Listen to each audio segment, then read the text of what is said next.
Hey, everybody, you're watching the Seminary of Hard Knocks podcast, episode 104. We're talking about trolls and how to handle online negativity. Check it out.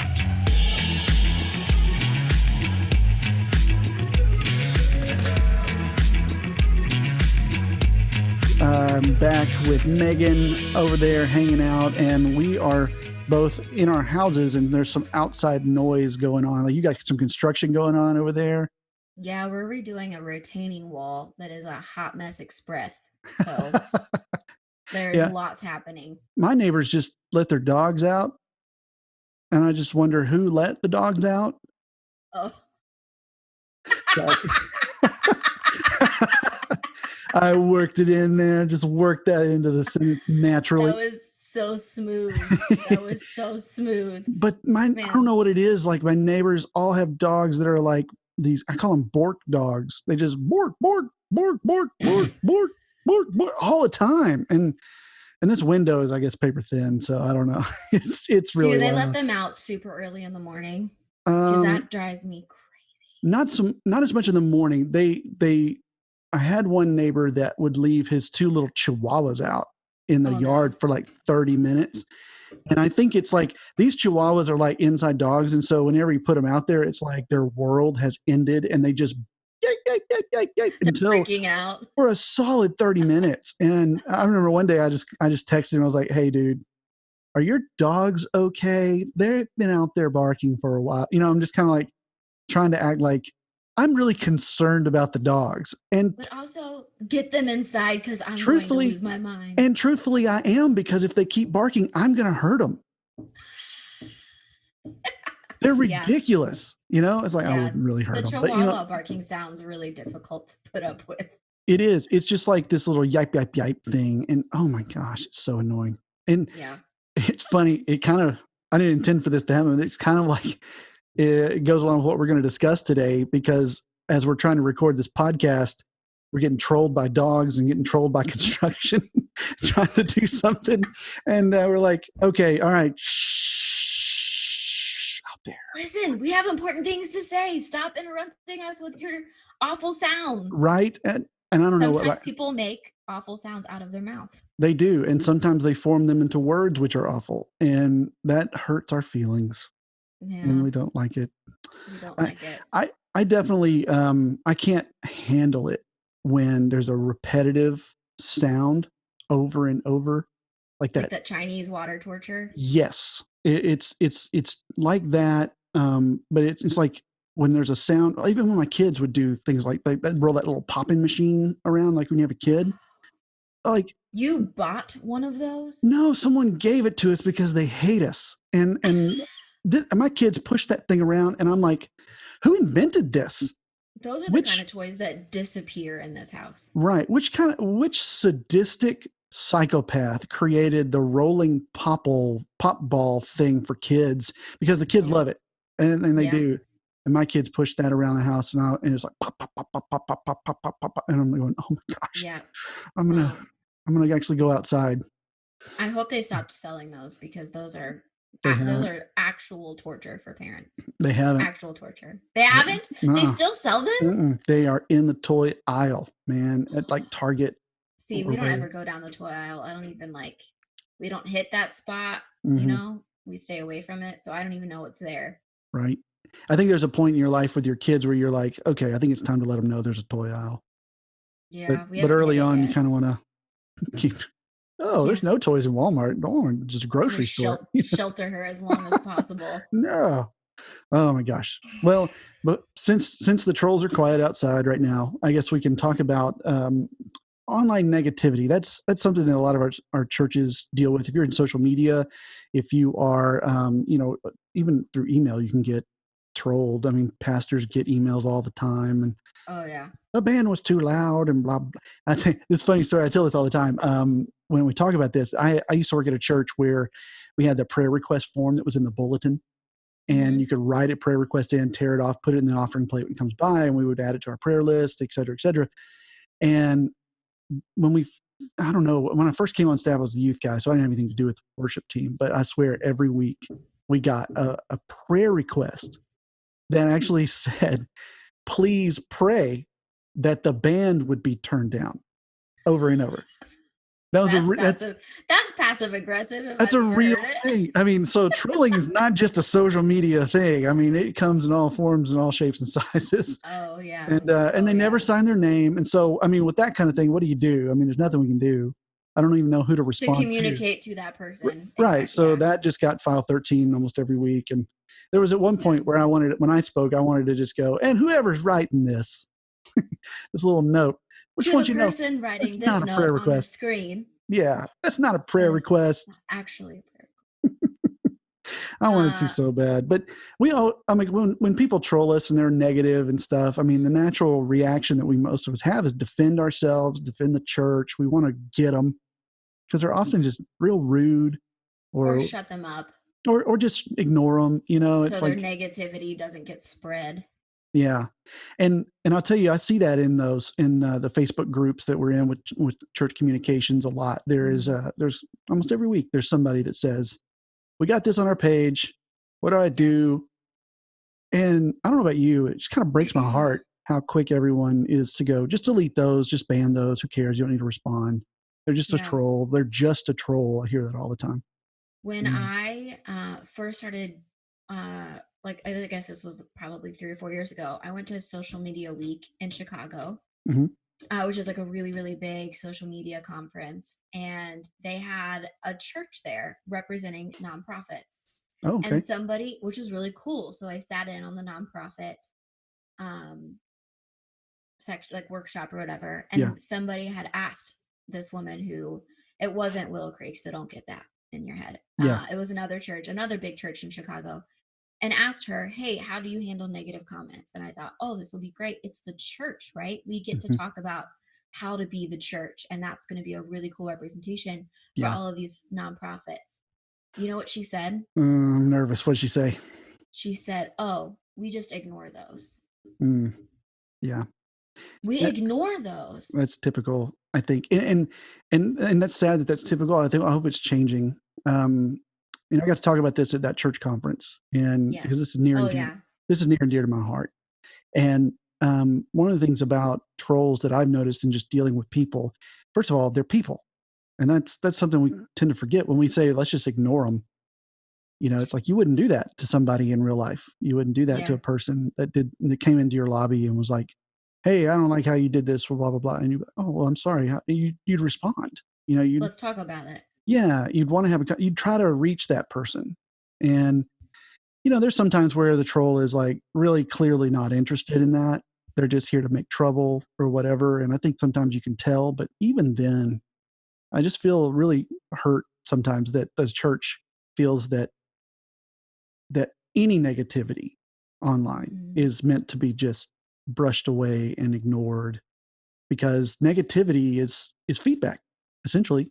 Even if you don't like it, it's feedback. And at some point, I think the church got tired of hearing feedback, which maybe, I mean, if you're feeling like, if you're one of those that was like the church has a relevance issue, which I really don't think we do, but in a lot of areas. But I mean, if you feel that way, it's probably because there's something there that has just, you've been brushed aside and feel like they just don't care and not paying attention to feedback.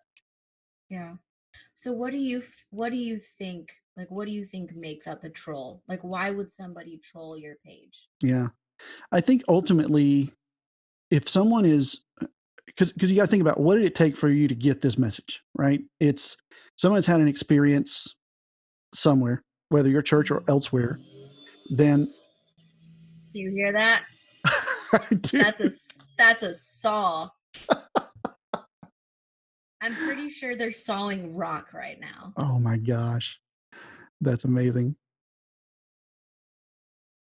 Is that really loud? That was really loud. Okay. All right. I'll just take that question again and break. And so what do you think, like, why do you think someone would troll? Like, what makes up a troll? Why would somebody troll your church's page? Yeah. What is their reason? Why are they doing that? Well, I think, first of all, that person, you have to think about what it took for them to get there to actually give you that message. And they've had some kind of experience, whether it's at your church or somewhere else, that made them feel a certain way. And then something about you triggered their remembering their memory on that, or some kind of emotion in them, and they felt like they needed to tell you what they needed to tell you about it. So they went out of their way to write a message, and often if it's like on our Facebook page, that took some work, because when people, it's hard for people to respond or just write a comment on a Facebook page. Typically, they put it on a post that you've made that they saw. So something in the post triggered something. Instagram is a little easier just to kind of find you or whatever and comment on those posts. But I think there's been some kind of experience, and I think they're just hurt. They've been hurt somehow. And well, there's that phrase, hurting people hurt people. Yeah. I think about that a lot when it comes to internet trolls. It's absolutely true. I think that the trolls that you most of the time you see on social media, especially, I mean, first of all, they have to have a name and a handle and all this kind of stuff. So they can't be as anonymous as they feel like they are. So they're willing to let their name be attached to whatever they're saying. So they're pretty passionate about it if they're going to respond to you in some way or another. Whenever I encounter like a visceral response or a harsh comment, I always wonder, like in the back of my head, I wonder what experience this person has had in their past that triggered this kind of response. Like, what did they have a negative church experience that when they saw our message or they walked through our doors, it brought that back for them? Because there's almost always like a deep-seated hurt that produces those remarks. Yeah. And when they give us that negative comment, that's an open door for us to address it. Because usually, and like in relationships, exactly, it's never about like the nail on the forehead skit. No, I've never had a woman nail in the forehead. The like illustration. As hard as that is to believe, I guess. Never taken a nail to the forehead. No, it's an illustration. It's a video of a couple arguing, and she has a nail in her forehead, and she's like complaining about how her head hurts. And all of her clothes are getting snagged, and she's like, man, this is so frustrating. And her husband's like, yeah, but like, have you, like, if you get the nail like out of your forehead, like maybe your head would feel better. And she's like, it's not about the nail, John, not about the nail. And he's like, and then she's like, well, my clothes are snagged. I just don't even understand. And he's like, the nail? She's like, it's not about the nail. Anyway, all that to say, it's not about the thing that you put out there, right? Right. Like, think about with your spouse, you get in an argument about grilled cheese. It's not about grilled cheese, right? Well, it's about the fact that you didn't remember what kind of cheese I liked, and I don't feel known by you. Grilled cheese is a pretty intense thing, and somewhere there's a youth pastor going, "I'm gonna nail a nail to some kid's head." That's a great illustration. I'm gonna do it. No, maybe we should put a link to that video in the show notes so people know what I'm talking about. If you can find it, I'll take it. I'd love to see it. I'd love to see it. It's crazy. All right, let's move on, because now I'm sure somebody listening knows what I'm saying, what I'm referencing. Well, yeah, I'm sure. And that's the thing. The trolls, they want to be heard. They are acting out of hurt, and they just want somebody to respond. And like you said, I want you to understand that I feel bad. It's like, I just want somebody to acknowledge my feelings. We're reading this book right now as a staff. I wish I could remember the name of it. I'll put it in the show notes, but it's called I Hear You. And it's about validation when listening, instead of just listening to respond or just listening to understand. It's listening to validate, and not always agree, but validate, so that you can build relationships. And it's like the difference between you say, I am hurt about this, and saying, oh man, well, here's 3 things you can do to fix it. That's not validating. What is validating is saying, I'm really sorry. That is terrible. Or I'm sorry you feel that way, or I'm sorry you're hurting like that. And that's kind of what trolls are really after. And sometimes in a healthy way, they're just lashing out. They want that validation because they don't know how to get it. And sometimes they're really unhealthily like, I just need people to tell me I'm right. And so usually you can tell kind of the difference. But at the core, though, that's just a human sin problem. It's like we want that validation. We want to be important. We want to be heard. And, every person on the planet feels that way. I mean, you and I feel that way. It's so much easier to communicate those negative things online, which is why it's even become a thing. You have the, and anonymity. Yeah, sort of. I mean, of the keyboard. but it's like any feedback form that you get at a company or whatever. I mean, anytime I've ever filled one out, it's because I had some negative experience. If I had a positive experience, you don't hear from me. It was great. Yeah. I don't have any problems. Yeah. I want to That's tell you true. about the thing that I want you to fix because I didn't like it, and that's what trolls are trying to do. Yeah. It's conflict, and that's scary for all of us. Yeah. How do you feel about conflict? Do you like, are you okay with it, or is it something you're like, hey, I have to do this so I'll get through it, or are you like, I don't want to ever get in an argument or make anyone unhappy? Typically, like in real life, I'm a conflict avoider. Like I Mm, hate conflict. I'm a 9 on the Enneagram, so I'm the peacekeeper. okay. So I just like chameleon to whatever people expect of me. Yeah. Oh yeah, I can be that for you. Does that make you happy? I can do that.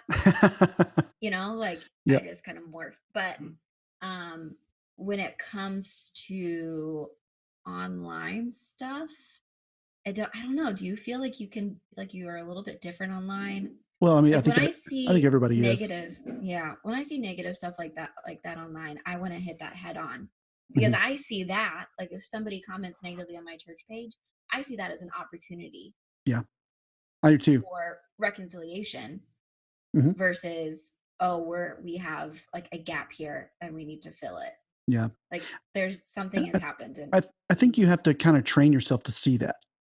There's that first reaction, right? And mhm, that's the hardest thing about running social media or being PR or responding to people who are not happy with you or your company or your church or whatever, is that first reaction is to defend yourself, defend your pastor. And it's like, just take an example. Somebody comes on your page and says, this church is a cult. The pastor only cares about money. I mean, there's a lot of churches that hear that, big and small. And, or pick one other, worship team's too loud and I couldn't hear anything, whatever. And whatever their complaint is, let's just say yeah, your first reaction is to go, our pastor's not about money. I know that guy. That's not what he's about. You're wrong about that. And I'm supposed to pursue truth, right? So let me get out here and tell you the truth. So I correct you. And then it just feels like you're defensive and you're not hearing them. Um, so when you yeah, you're have not listening. right. And that comment is like, you may be thinking like, well, if they're wrong, then they want to validate that. But it's validating the emotion and not validating the statement. It are two different things. So in those kinds of situations, it's really hard to stop and pray and consider, okay, why are they saying that? Try to have some empathy, try to understand what could have happened. Why is this person feeling that way? Even if it's somebody that doesn't even go to your church, it's not even affiliated with you, and you're like, I don't even know who you are. You're not in our database. We looked you up. You don't even know who you are or how you got here. And typically, like your paid ads will get a lot of that too if you're doing Facebook ads and stuff. But Okay, so we kind of talked a little bit about why a troll would troll your page. mhm, And now you're kind of talking about what are the things to do. So yeah, you have in your talk at that church conference, I feel like you gave like this really great game plan yeah, for all of the steps to right. take and like situational responses. So what are like walk us through somebody leaves a negative comment, what now? Okay. I gave a basic response first, and then we had some fun, right? So Yeah, yeah, yeah. we gave a couple different types of trolls because I think when you identify the type of troll, you know how to respond better. But we had a little fun with that. But the basic response is, I would say first, um, you have to stop and pray. You have to think about what we just said. But when you do actually respond, be kind and Hmm. use their name. And Yes. I said use their name because that's kind of a stunning blow. And it kind of wakes them up to realize they're not anonymous, that they're not unseen, that they do. And it's an empathetic move too, right? It's like and I don't want to condescend to anyone, but it's like when you get down on the level of your kids when they're hurt or upset and you kneel down, you get eye to eye with them and it helps them kind of feel comforted. It feels like and Hmm. that's kind of what using their name is online. It's like, hey, Bill, we're really sorry about that, whatever. And like, oh, they use my name, so it's personal. And it also says like about the church, like this church is personal, and there's a person running this thing. It's not just some big machine that I can yell at that doesn't have feelings. And Right. it kind of sets a tone That's for the empathy. exchange. Yeah. what you're doing is describing empathy. It's the Brene Brown getting Mm-hmm. down in the trenches with the person. It's the Jesus getting in the dirt with the woman who is accused of Yes. adultery. Yeah. That's empathy. That's empathy and connection. Absolutely. And And that should be the first thing we do. and I think that because social media has this reputation for being anonymous and impersonal, that we feel that we're not responsible for being personal on social media, which is false. We can be empathetic, we can be personal, we can be high compassion, high touch, even without Mm-hmm. physically touch, high touch online. And I think that that's what when I say approach it pastorally, that's kind of what Yeah. I'm looking for is that we can have these emotions and show these emotions online in a way that helps people even right where they are. So username, be kind. I said address the issue apologetically, kind of like, we're so sorry. And the magic phrase I gave was, we're so sorry that was your experience with us, Yes. or so sorry you Absolutely. feel this way, because it kind of validates the emotion. It validates that you're upset, but it doesn't validate necessarily what they're saying as truth. And so, or even if it does, it's like, that's not typical. So like, so sorry, address the issue. And if you need to say like, hey, our band likes it loud or whatever, and this is just kind of how we are. We are excited about our faith, et cetera, et cetera. You can do that if you feel you need to, or if you feel you can, um, which we'll talk about in a second. But then I would say direct them to a private message after that, and say any further, like, if you want to talk about this some more, we'd love to really get personal with you and try to help. So message us. Don't say like, Mm-hmm. hey, we don't want to talk about this here. This is not appropriate. Go over their private message, because you can get ignored over in private message and nobody knows that you're being ignored. So Mm-hmm. it's like, hey, we want to talk to you. We really want to work this out. Can you message us so we can get some things done? That communicates more care as well. And then I would say last, invite them back if you can. Hey, come back to the church. We'd love to try it again. We'd love a chance to get it right. We'd love to see you and meet you face to face, and maybe we can talk more about it at coffee or whatever you want to do. Just make it personal, make it in person if you can. I think that just communicates so much. Yeah. I playing a little bit devil's advocate here on this too. Hmm. Something that I'm always thinking of is whatever you write online can be shared everywhere, Yeah. and so and misconstrued. Hmm. And so I have a tendency to want to take things offline and in person as much as Yeah. possible, Yeah. because you can't convey body language, which is the majority of communication. You can't convey uh, you know things that you're exaggerating and Right. stressing and not stressing. Like, it's just difficult, especially if it's a sensitive subject. Hmm.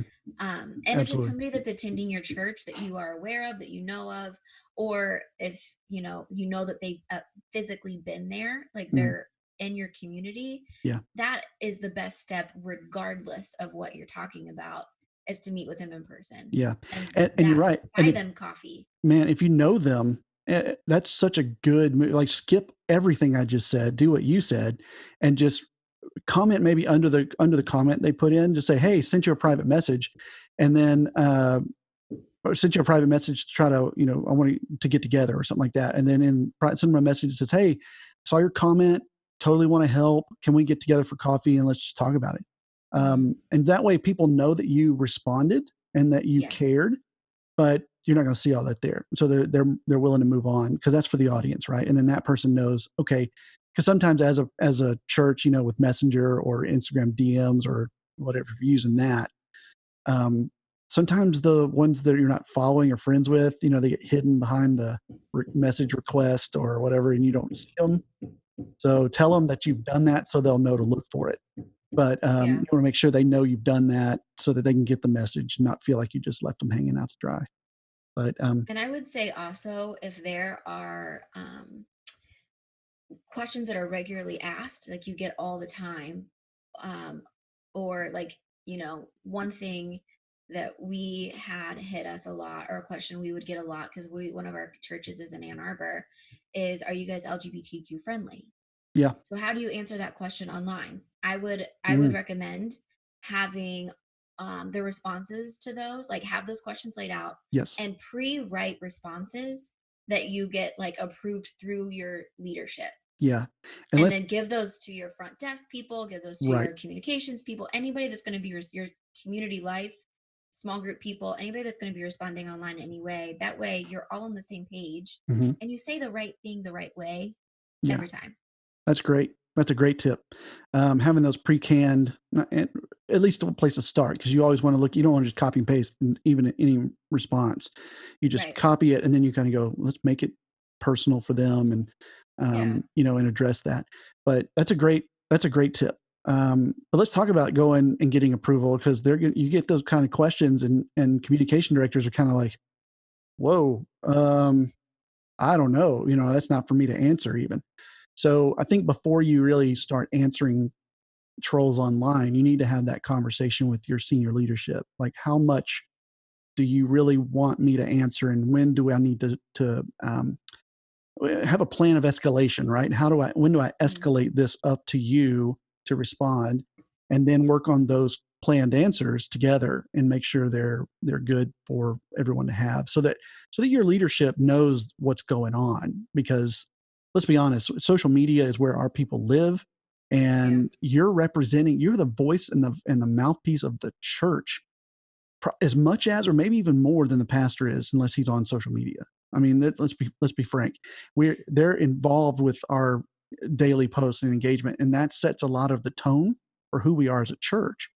And so if you're out there kind of doing your own thing and the pastor has no idea, man, two visions get formed, and two visions is division, and you do not want that. Oh, snap. It's not something you want. Oh, snap. No one wants division. Division. Like the two-headed monster. Yeah. Well, I want to tell you a few of the types of trolls. That was kind of fun. At the conferences, I had a little fun with this. I had like 8 or 9 different types. I won't go through all of them, but just we started with like the. Do you have a different voice for each of them? I do not.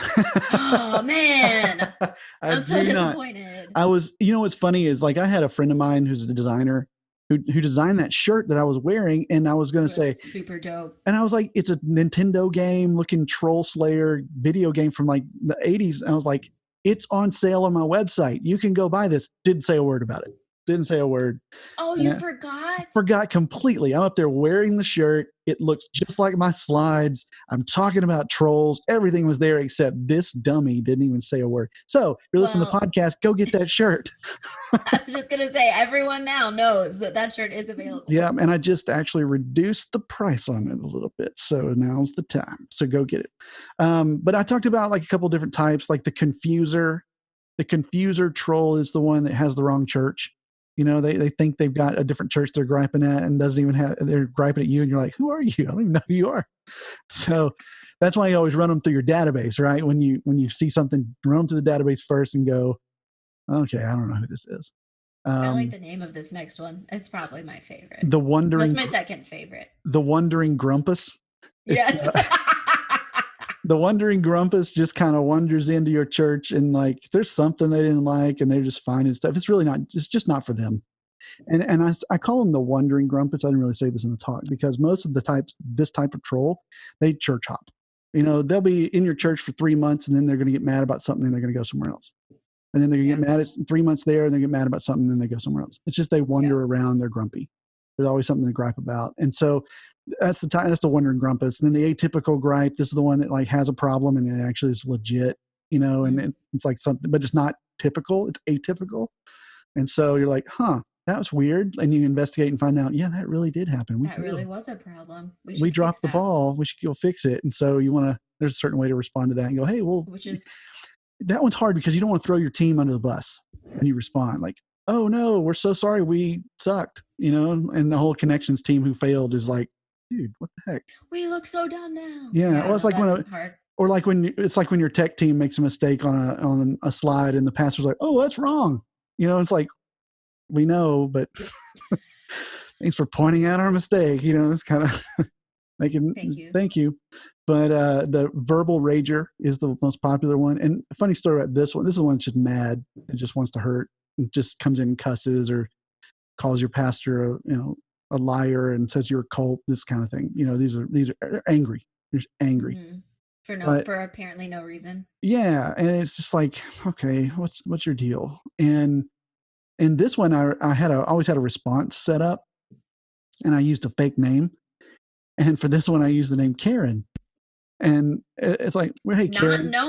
Not knowing that was a meme. I did not know that, and I hate to have to admit that, but everyone laughed, and I was like, why is everybody laughing at the name? Like, I totally didn't even get it. I was definitely the dork on stage.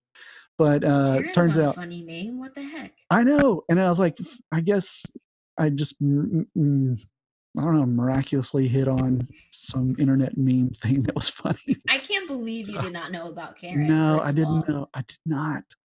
But the verbal rager's dangerous. They, if you ignore them, they bring back friends. If you delete them, they bring back friends. You know, they'll pile on and make things really rough for you. You'll probably end up having to delete or ban that person, but you want to go through some steps first. Yeah. So you need to clarify that that's who that is. Which we should talk about at the end, discerning the difference between a person seeking restoration and a person seeking an argument. Yeah. And there's a couple, like the next one, the Trapster, is really just looking for an argument. He's called the Trapster. I love that name. I subtitled him the seminary student, and everybody laughed at that one. They thought that was funny. The seminary student sits in your audience and is like fact checking you, but they're the ones, and I make that joke. I'm a seminary student, so this one will come onto your page or whatever and go, hey, I have a quick question about what your church. I use the example. This actually happened. A church. Someone responded to us at one time, not us, but a church I was at. I'd like to know what your thoughts are on dinosaurs. Were they on the ark? And what is your dinosaur theology? That was a real question. Real question. Theology of dinosaurs. And they were like, we believe they were on the ark. Do you? And I was like, I have no idea how to really start answering that, or if I should, or like and how this is going to affect your relationship with Jesus and our church. Like, what does that have to do with it? It's just kind of a crazy out there story or question. Has our church put on their belief page what they believe about dinosaurs? Right, no, and we wouldn't, right? Of all the beliefs to lay out there, right? I'm sure at our church, if we had to, the line would read about dinosaurs. We believe they existed because we have the bones. Next question. It's like, that's all we can really do. So anyway, the Trapster just wants to debate, because that first question is often a lead into something else, and they want to just argue with you. These are the ones that are like, they'll ask you difficult theology questions, and sometimes it's not really good to do online because you can't, like you said, no body language, no communication tools to really convey the truth the way you want to. Yeah. There are a lot of questions like that are, I think, should not be answered online. Right. Just because sometimes there's no one answer. Yeah. Like if you think about how many times Paul answered the same question different ways, because it depends on the situation, the circumstance, the person. Sometimes you just can't answer those in a one succinct thing. You have to understand where they're coming from and what they're looking for. Because sometimes the question that they are asking is not actually the answer they're looking for. Right. And you have to think about that and take it offline to kind of dig through. Yeah, what is this? That's a coffee, not a comment. I would say just get them to coffee. Oh, that's a good little thing. Coffee versus comment. Oh yeah, that is good. Yeah. Coffee or comment? It's a coffee, not a comment. The next one I really liked, it was the troll-in-law. And these are the backhanded comments that start really good and then end up dissing you somehow. Like, I really loved it. It was really great. Everyone was friendly. Band was really loud, but I liked it. Like, you didn't have to say that. Like, okay, thanks. They're like these little nitpicky things. You're like, should I respond? Should I not? Compliment sandwich. Yeah. Only the reverse compliment sandwich. The reverse compliment sandwich. Which I think Burger King probably makes. It's like meat and then bread and then meat. I'd eat that. That sounds good. That's so gross. No. That is so gross. Oh, that image will never leave your head now. Oh. All right, there was the Robo Troll, which are just like bots and stuff. And then the Hover Troll, which is kind of like just waiting around with all their great ideas that are really terrible ideas, and they don't know where to put them. And that's was fun to talk about as well, because we've all experienced that. Like, hey, how can we pray for you? And the first comment is, can we play Ocean sometimes next Sunday? Or, like, that's not all right. Good idea. Okay, cool, thanks. Cool. Nothing to do with it. The sniper was one. I also nicknamed that the 8th grader, because they are incredibly accurate about how they're criticizing you. And it hurts. Oh man, there's a great John Mulaney bit in one of his stand-up deals where he talks about love John Mulaney. How he's walking down the street in New York, and he sees 8th graders, and he'll cross over, and they're like, ha ha, there he goes with his feminine hips. He's like, no, that's what I'm sensitive about. So good. So good. But the sniper troll is kind of like that. It's like, if you have a mistake or a misspelling or a grammar error or something's off, they will be the first to tell you about it. Yeah. And they'll comment and punk you out. And that's one you just kind of got to message them and say, hey, I appreciate you pointing that stuff out. Could you message me instead of publicly embarrassing our church, by pointing everything out we do wrong? That'd be really cool if you didn't do that. And then last, I talked about the IRL troll, which is the in real life troll, the one that comes to your lobby. We seem to generally know what to do with that person. And I try to make the connection that, how we treat that troll is really the attitude with which we have to treat the other ones, and for some reason there's a disconnect between treating someone in real life one way and then treating people online a different way, because we're behind the anonymity wall. Yeah, whatever the anonymity wall. Anonymity wall. Not to be confused with an anemone. Right. We are not behind a sea anemone wall. Sea, exactly. Not that one. Yeah. But anonymity. Yeah. No, that's very true. So one of the things that you talked about that I really loved was how you slay trolls. Mm-hmm. With a sword, which is really awesome because I love swords. Like the disciple that cut the ear off? Yes, violently. Slay them. Like the sword of the spirit. We slay trolls with the sword of the spirit. Oh. And what is the fruit of that spirit, Megan? Wrath. Anger and rage and destruction. Right? That's the spirit of God. No, it's love, joy, peace, patience, kindness, goodness, faithfulness, gentleness, self-control. Those things that we find in Galatians, where we say this is what a Christian looks like when they're living out their life in the way that pleases the Lord, right? It's the fruit of the Spirit living in you, living through you, and living out God's will in you. And that applies to online.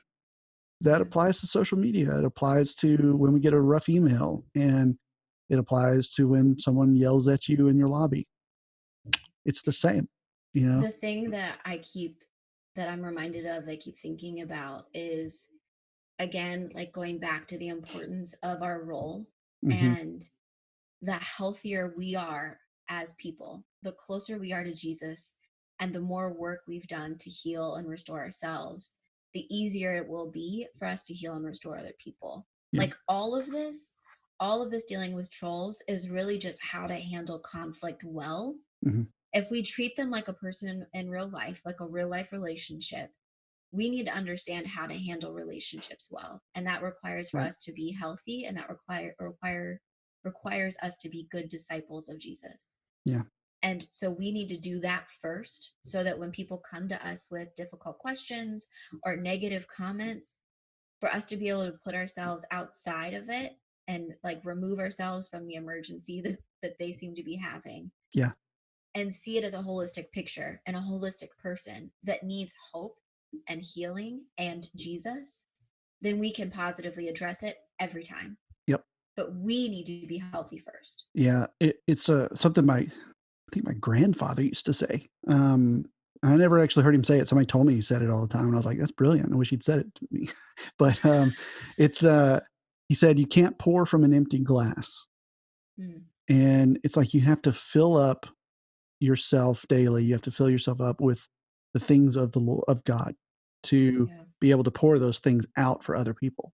Yeah. And it's like, if it's not in you, it's not going to come out of you. It's not going to, it's like Jesus said, it's like when you draw water from a well, whatever's down in the well is what will come up in the bucket, right? It's It's if you in the and then he talked about words and things like that. But from out of the heart, the mouth speaks. Right, from out of the heart, the mouth speaks. And so he's making the point that down in the well of your soul is the heart, and whatever's in there is what's going to come out when you speak. Well, nowadays it's whatever you type. It's like you speak through your from out of the heart, the fingers. The fingers type. The fingers would type from the heart. It's really a interesting time to be alive, Megan. Interesting time. What a time. Yeah. So I think that, when you have trolls, and I would say too, just the last bit of just advice for trolls, don't do it by yourself if you can. I mean, a lot of times we're kind of alone and we just respond or we just react and we don't really consult anybody else. And while you may not like some of the people you have to consult with and what they might say, you might not like what they say. It will give you perspective on the situation, because I don't know how many times I've read a comment that somebody said to me in a message or whatever to my wife, and she said, well, maybe they're dealing with this. And I was like, oh man, maybe they are. Maybe they did mean it that way. I just wasn't hearing it that way. It's like that's a great point. I never would have saw that. And so maybe it will help you identify, it'll help you to respond well. And it's maybe it's not something you hit up your senior pastor with all the time, unless it's like a nuclear kind of thing that you need them. But your boss, your executive pastor, whoever is over you as a communication leader, get them involved. Let them know. Yeah. Talk to others. Yeah. Get their input. Yeah, and going into the Facebook groups and asking for help with this seems like a good thing to do. I'm actually going to say don't do that, because there's so many people giving bad advice there. Ask people in a private, hey, message me. I'll help you. Get me up, hit me up. I'll type something out for you. Megan, you do that. I mean, we'll help you, but get people who are like, don't just ask in general, because everybody's gonna go, I'll just forget about it. Whatever. They're going to give you bad advice. Ask people that you trust. Can we just say too, if and when you do ban, hide, or delete a comment, what that communicates is that you're shady at best, that you don't care, and that you have something to hide. Yeah. Like everything you do and don't do communicates. Yes. So hiding, deleting, ignoring, all of those communicate negatively to everybody that's seen it. And like that really, really breaks me when people say to do that, because if somebody came up to you and said, hey, I'm having a problem, and you just turned around and looked the other way, like that's going to feel really yucky. Weird. Yeah. It's weird. Don't be weird. But one thing we didn't talk about at the conference and here really yet is when you do actually have to delete and ban, how to do that. Yes. And again, I think it's, I'll just give you this really quick. Here's my thoughts on this. But I think it depends on the situation. Like if you've got somebody that's hostile, you may not be able to do all this. But if it's somebody who's peaceful, somebody somebody that's just got a it's kind of just annoying troll rather than a really angry, dangerous troll. You might say, I have to delete or ban this person, the angry person or whatever. And so if you say, let's go to private message, and then they comment again, and you're feeling gracious and you comment one more time and go, hey, we really like to talk to you about this on private message, but any further comments here are going to be hidden or deleted. I would say, let them know you're going to do it. It's almost like, it's a funny scene. Ever seen Major Payne? This is a movie, Major Payne. Yes. With Damon Wayans. You want me to take your mind off that pain? Yeah, it's like he was fighting. It was Bam Bam Bigelow, a wrestler who came in. They hired to come beat him up, and he told him he was going to put. Major Payne is one of my favorite childhood movies. And so it's like Major Payne goes, I'm going to tell you what I'm going to do. I'm going to take my right foot and put it across the side of your face. And then he gets in this fight. He doesn't do that at all. And Bam Bam Bigelow, the guy, is on the ground. He goes, you said you're going to kick me in the face. And he goes, you call me a liar? And then he kicked him across the face. And it's kind of like he told him what he was going to do, but he finally did it. But that's a kind of extreme example. Yeah. But that's what I thought of. Let's not do that. We are not condoning don't kick anybody. But that's what I thought of. I thought that was funny. But like, I would say still tell the troll that you're going to do this. Like, and everyone knows, like, oh, hey, because here's the deal. You have a right as a church, as an organization, as a person, to decide what you're going to tolerate. and how people are going to talk to you. That's okay. Yep. It's like, if you don't respect yourself, nobody's going to respect you, in a way. So if you tell this troll, like, hey, we're not going to do this anymore. If you want to talk, we're happy to talk to you over here. This is our page. We are in control. We're going to decide how this goes, right? Yeah. We're trying to help you, but we're not going to let you just burn the place down, right? Yeah. So let them know. And I think if you can, and if you can't, and you just get out of control and you just have to ban, comment. I would say comment, hey, we're going to have to ban or we have to delete some of these because this violates our rules or whatever. If you want to say that, and then just delete and ban that person and don't let them respond. And that way everyone knows that what you did and that you are like, we're done.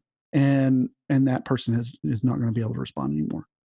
There's a verse in Proverbs that says, fools find no pleasure in understanding, but delight in airing their own opinions. Yeah, that's a good one. So I love that one because when you get in an argument with a person who all they want to do is air their opinions, they're not actually seeking understanding. Yeah. You don't have to engage in that.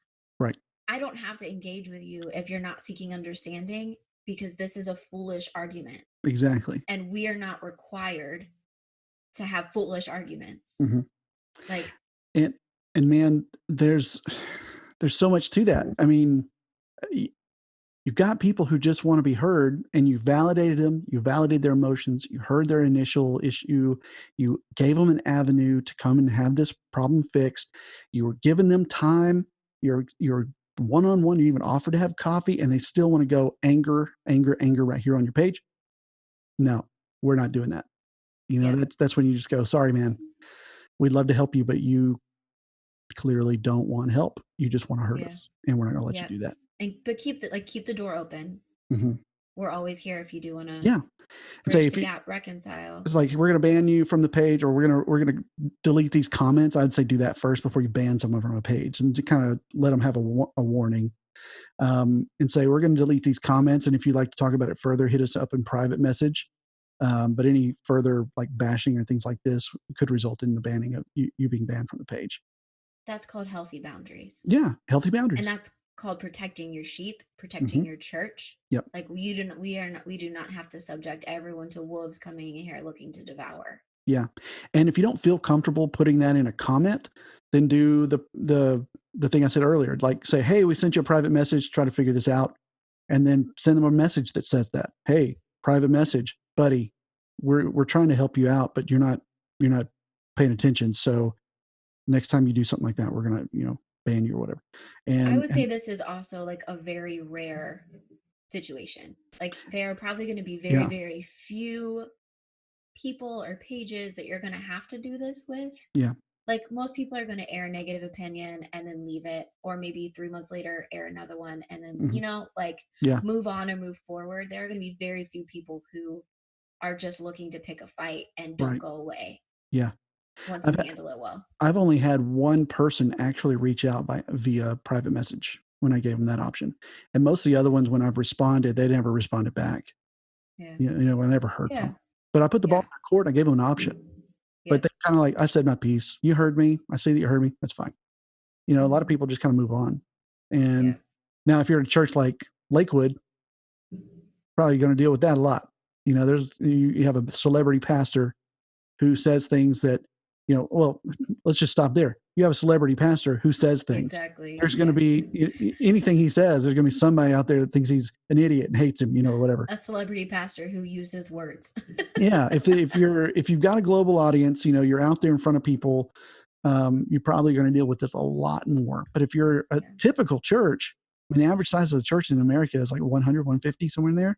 Yep. It's probably not going to be less than 200. You're more likely to deal with the more annoying type trolls, like the good idea, the Trapster, those kinds, than the angry one.